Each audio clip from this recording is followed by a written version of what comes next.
வணக்கம். உலக சோசலிச வலைத்தளம். மிச்சிகன் சதி, ட்ரம்பும் 2020 தேர்தலும். Eric London, October 2020. மிச்சிகன் ஆளுநர் கிரட்சன் விட்மரை கடத்தி கொலை செய்ய சதி செய்த 13 பாசிஸ்டுகளுக்கு எதிரான குற்றவியல் சதி குற்றச்சாட்டுகள் பற்றிய நேற்றைய அறிவிப்பு டொனால்ட் ட்ரம்ப் ஒரு அமைதியான அதிகார மாற்றத்திற்கு மறுக்கும் போது எதனை கருதுகின்றார் என்பது பற்றிய அனைத்து சந்தேகங்களையும் நீக்குகிறது. நவம்பர் 3 தேர்தலின் முடிவை மாற்றியமைக்கவும் ஒரு பரந்த மற்றும் வன்முறை சதித்திட்டத்தில் அமெரிக்க ஜனாதிபதி சொல்லாலும் மற்றும் செயலாலும் தெளிவாக இணைந்திருக்கின்றார். மிச்சிகன் மேற்கு மாவட்டத்திற்காக அமெரிக்க மாவட்ட நீதிமன்றத்தில் தாக்கல் செய்யப்பட்ட 15 பக்க குற்றவியல் புகாரில் சதித்திட்டத்தின் ஆரம்ப விவரங்களை மத்திய அரசின் வழக்கு தொடுநர்கள் கோடிட்டு காட்டினர்.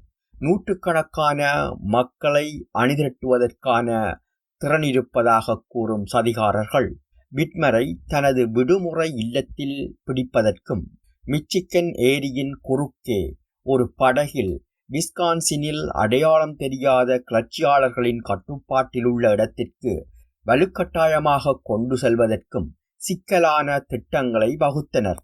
பின்னர் அவர்கள் ஒரு விசாரணையை நடத்தி அப்பெண்மணியை தூக்கிலிட திட்டமிட்டனர். மற்ற சதிகாரர்கள் லான்சிங்கில் உள்ள மாநில தலைநகரில் இறங்கவும் சட்டமன்றத்தினை கட்டுப்பாட்டிற்குள் கொண்டுவரவும் மற்றும் தேர்ந்தெடுக்கப்பட்ட அரசாங்கத்தை கலைக்கவும் திட்டமிட்டனர். தேர்தல் நாளுக்கான ட்ரம்பின் திட்டம் இனி ஊகிக்க வேண்டிய விஷயமல்ல. பைடனை ஆதரிக்கும் மோதல்மிக்க மாநிலங்களில் ட்ரம்ப் தான் தேர்தல் மோசடிக்கு பலியானதாக பொய்யாக அறிவித்து வாக்காளர்களை அச்சுறுத்துவதற்கு வன்முறை குழுக்களை பயன்படுத்தி மாநில அலுவலகங்களை கைப்பற்றி மற்றும் அரசியல் எதிர்ப்பாளர்களை அகற்ற முனையலாம். ஆயுதம் ஏந்திய ஆதரவாளர்கள் வாக்களிப்பு செல்லாது என்று அறிவிப்பார்கள் அல்லது வாக்காளர்கள் ட்ரம்ப் சார்பானவர்கள் என்று சான்றிதழ் வழங்க மாநில சட்டமியற்றுபவர்களை கட்டாயப்படுத்துவார்கள். மிச்சிகன், வட கரோலினா, பென்சில்வேனியா மற்றும் விஸ்கான்சின் ஆகியவை ஜனநாயக கட்சி ஆளுநர்களையும் மற்றும் குடியரசுக் கட்சியின் கட்டுப்பாட்டில் உள்ள சட்டமன்றங்களையும் கொண்டுள்ளன. எனவே இந்த சதித்திட்டத்தின் மைய இலக்காக இவை இருக்கலாம். இந்த சதித்திட்டம் மேலதிகமாக வால்டர் ரீட் மருத்துவமனையில் இருந்து வெள்ளை மாளிகைக்கு விரைந்து செல்வதற்கான ட்ரம்பின் உந்துதல்களை தெளிவுபடுத்துகிறது. புதன்கிழமை நேற்றைய அறிவிப்புக்கு 24 மணி நேரத்திற்கு முன்பு உலக சோசலிச வலைத்தளம் பின்வருமாறு எழுதியது. வால்டர் ரீட் மருத்துவ மையத்தில் இருந்து திங்கட்கிழமை இரவு வெள்ளை மாளிகைக்கு திரும்புவதற்கான ட்ரம்பின் முடிவு அவரது நிலை மற்றும் அரசியல் சதித்திட்டங்களில் அவரது நோயின் தாக்கம் குறித்த ஆழ்ந்த கவலைகளால் தெளிவாக தூண்டப்பட்டது. அனைத்து கருத்து கணிப்புகளும் முற்றிலும் தவறாக இல்லாவிட்டால் ட்ரம்பின் அரசியல் நிலைப்பாடு மோசமடைந்து வருகிறது. மேலும் அவர் தேர்தல்களில் கணிசமான தோல்வியின் அபாயத்தை எதிர்கொள்கிறார். ஆனால் இந்த உண்மை அவரது திட்டங்களை மாற்றாது. நிர்வாகத்தின் நெருக்கடி எவ்வளவு தீவிரமாக இருக்கிறதோ அவ்வளவு அதிகமாக ட்ரம்ப் தனது பதவியில் நீடிப்பதற்கான தகமை முழுமையாக அரசியலமைப்புக்கு புறம்பான நடவடிக்கைகளை பயன்படுத்துவதை பொறுத்திருக்கின்றது என்று கணக்கிடுகிறார். வால்டர் ரீட்டில் உள்ள ஒரு மருத்துவமனை படுக்கையிலிருந்து இத்தகைய சதித்திட்டங்களை திட்டமிட முடியாது. ட்ரம்பிற்கு அரசின் அமைப்புகளின் மீது கட்டுப்பாடு தேவையாக உள்ளது. சாதாரண நிலைமைகளின் கீழ் அரசியல் இங்கிதமானது ட்ரம்ப் ஆளுநர் விட்மரை அழைத்து ஆபத்தில் இருந்து தப்பித்ததற்கு தனது நிம்மதியை வெளிப்படுத்தவும் அவரது வாழ்க்கைக்கும் மற்றும் அரசியலமைப்பு ஒழுங்கிற்கு எதிரான சதித்திட்டத்தை மிகவும் சந்தேகத்திற்கு இடமின்றி கண்டிக்கவும் மற்றும் அவரது நிர்வாகத்தின் முழு ஆதரவையும் உறுதிப்படுத்தவும் சதித்திட்டத்தில் ஈடுபட்டுள்ள அனைவருக்கும் தண்டனை வழங்கவும் ஊக்குவிப்பதாக இருக்கும். ஆனால் ட்ரம்ப் அப்படி எதுவும் செய்யவில்லை. நேற்றிரவு ஃபாக்ஸ் நியூஸில் சதி பற்றி புகார் செய்ததற்காக ட்ரம்ப் விட்மரை திட்டினார். அப்பெண்மணி தனது சிறிய அரசியல் செயலை செய்கிறார். அவர் தனது மாநிலத்தை மூடி வைத்திருக்கிறார். அவர் செய்வது மக்களுக்கு ஒரு பயங்கரமான விஷயம். ஆனால் ட்ரம்ப் அப்படி எதுவும் செய்யவில்லை. நேற்று இரவு ஃபாக்ஸ் நியூஸில் சதி பற்றி புகார் செய்ததற்காக ட்ரம்ப் விட்மரை திட்டினார். அப்பெண்மணி தனது சிறிய அரசியல் செயலை செய்கிறார். அவர் தனது மாநிலத்தை மூடி வைத்திருக்கிறார். அவர் செய்வது மக்களுக்கு ஒரு பயங்கரமான விஷயம். தேவாலயங்கள் மூடப்பட்டுள்ளன. ட்ரம்பின் இந்த அறிக்கைகள் பாசிச வன்முறையை மன்னிக்கவும் நியாயப்படுத்தவும் செய்கின்றன. அவரது கருத்துக்கள் பாசிச சதிகாரர்களுக்கு ட்ரம்ப் தங்களுக்கு பின்னால் இருக்கின்றார் என்பதற்கும், மேலும் அவர்கள் ஒரு குற்றத்திற்கு தண்டனை பெற்றால் ஜனாதிபதி மன்னிப்பை நம்பலாம் என்பதற்கான சமிக்கையாகும். வாஷிங்டன் டிசியிலிருந்து அல்லாமல் மிச்சிகனில் இருந்து அறிவிக்கப்பட்ட குற்றவியல் குற்றச்சாட்டு மிச்சிகன் சதி, ட்ரம்ப் அல்லது அவரை சுற்றியுள்ளவர்களுடன் தொடர்புபட்ட ஒரு தேசிய சதித்திட்டத்தில் பனிப்பாறையின் முனை மட்டுமே என்பதை தெளிவுபடுத்துகிறது.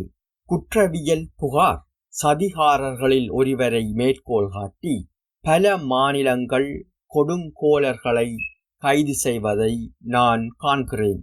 ஓஹியோவின் அதிகாரபலம் நிலையற்ற மாநிலங்களில் உள்ள ஆயுத குழுக்களுடன் சதிகாரர்களின் ஒத்துழைப்பையும், ஜூன் மாதத்தில் விஸ்கான்சினில் இக்குழு ஒரு இரகசிய சந்திப்பை நடத்தியதை பற்றியும் இக்குற்றச்சாட்டு குறிப்பிடப்பட்டுள்ளது. புகாரில் ஜனாதிபதியின் பெயர் குறிப்பிடப்படவில்லை என்றாலும் சதித்திட்டத்தை உருவாக்கியவர் வெள்ளை மாளிகையில் இருக்கிறார்.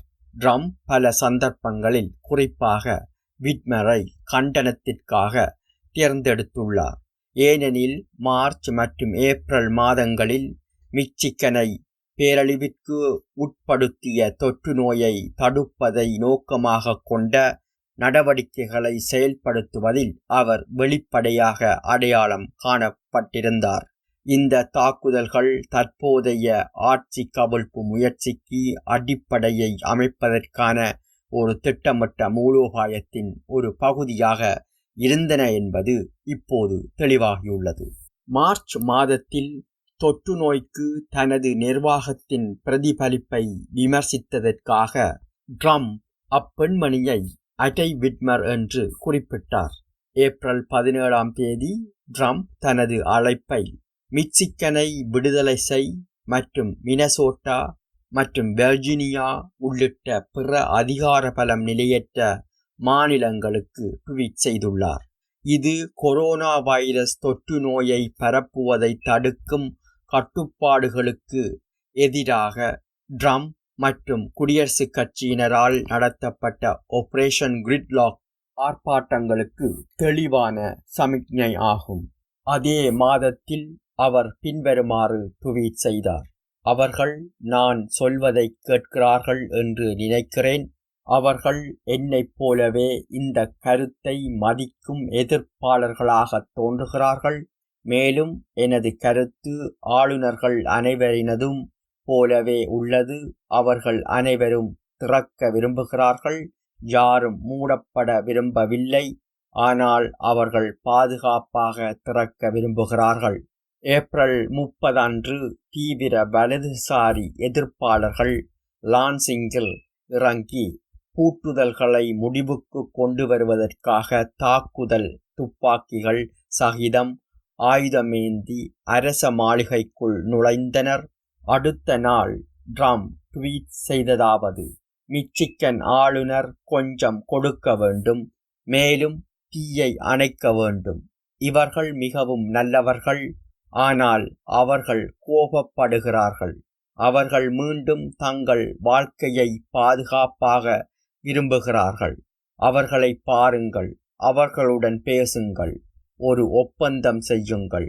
கடந்த வார ஜனாதிபதி விவாதத்தின் போது ட்ரம்ப் தனது பாசிச ஆதரவாளர்களுக்கு தயாரிப்பு கட்டளை என்று இராணுவத்தில் அறியப்பட்டதை வெளியிட்டார். அவர்களை தயார் நிலையில் நிற்க உத்தரவிட்டார். இந்த அச்சுறுத்தல்களுக்கு பைடன் ஹாரிஸ் பிரச்சாரம் பதிலளித்தது. ட்ரம்பின் ஜனாதிபதி அல்லாத நடத்தைக்காக அவரை தண்டிக்கும் தொடர்ச்சியான கருத்துக்களை வெளியிட்டு தமக்கு வாக்களிக்க மக்களை வற்புறுத்தியது. ஆனால் தேர்தல் முடிவுகளை ட்ரம்ப் புறக்கணிக்க திட்டமிட்டுள்ள நிலையில் இந்த முறையீடு அர்த்தமற்றவை. ட்ரம்பின் ஜனாதிபதி காலம் முழுவதும் ஜனநாயக கட்சி ட்ரம்பின் பாசிச மூலோபாயத்தின் ஒவ்வொரு விரிவாக்கத்திற்கும் அதன் ஆபத்தை மக்களுக்கு குறைத்து காட்டி பிரதிபலித்துள்ளது.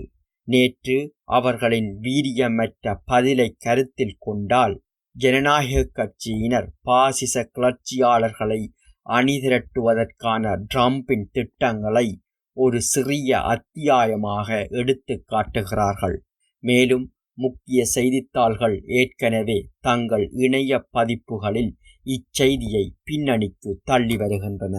ட்ரம்பின் சர்வாதிகார சதித்திட்டத்தின் அனைத்து விவரங்களையும் பொதுமக்களுக்கு தெரியப்படுத்த வேண்டியது அவசரமானதாகும். இதை பொறுத்தே ட்ரம்பின் சதித்திட்டத்தின் வெற்றி அல்லது தோல்வி தங்கியுள்ளது. வேறு எந்த மாநிலங்களில் இதே போன்ற திட்டங்கள் நடைபெற்று வருகின்றன?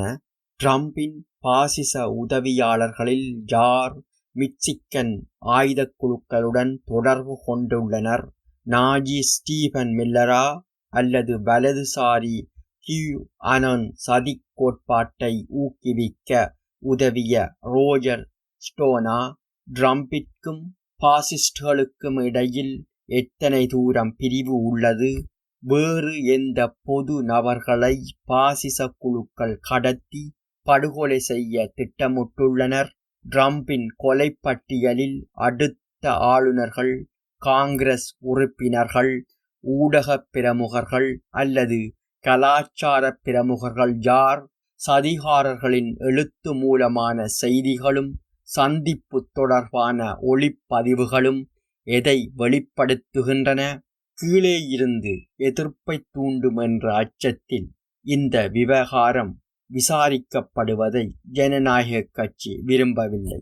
அவர்களின் பதில் தொடர்ந்து நகருங்கள், இங்கே பார்க்க எதுவும் இல்லை என்பதாக உள்ளது. ட்ரம்ப் தனது திட்டங்களுடன் முன்னேற இந்த முதுகெலும்பு இல்லாதவர்களில் தங்கியுள்ளார். ஆனால் தொழிலாளர்கள், இளைஞர்கள் மற்றும் நேர்மையான ஊடகவியலாளர்கள் மற்றும் தொழில் வல்லுநர்கள் அமெரிக்காவிற்கு எதிரான சதியை அம்பலப்படுத்தவும் நிறுத்தவும் உடனடியாக பதில்களை கோர வேண்டும்.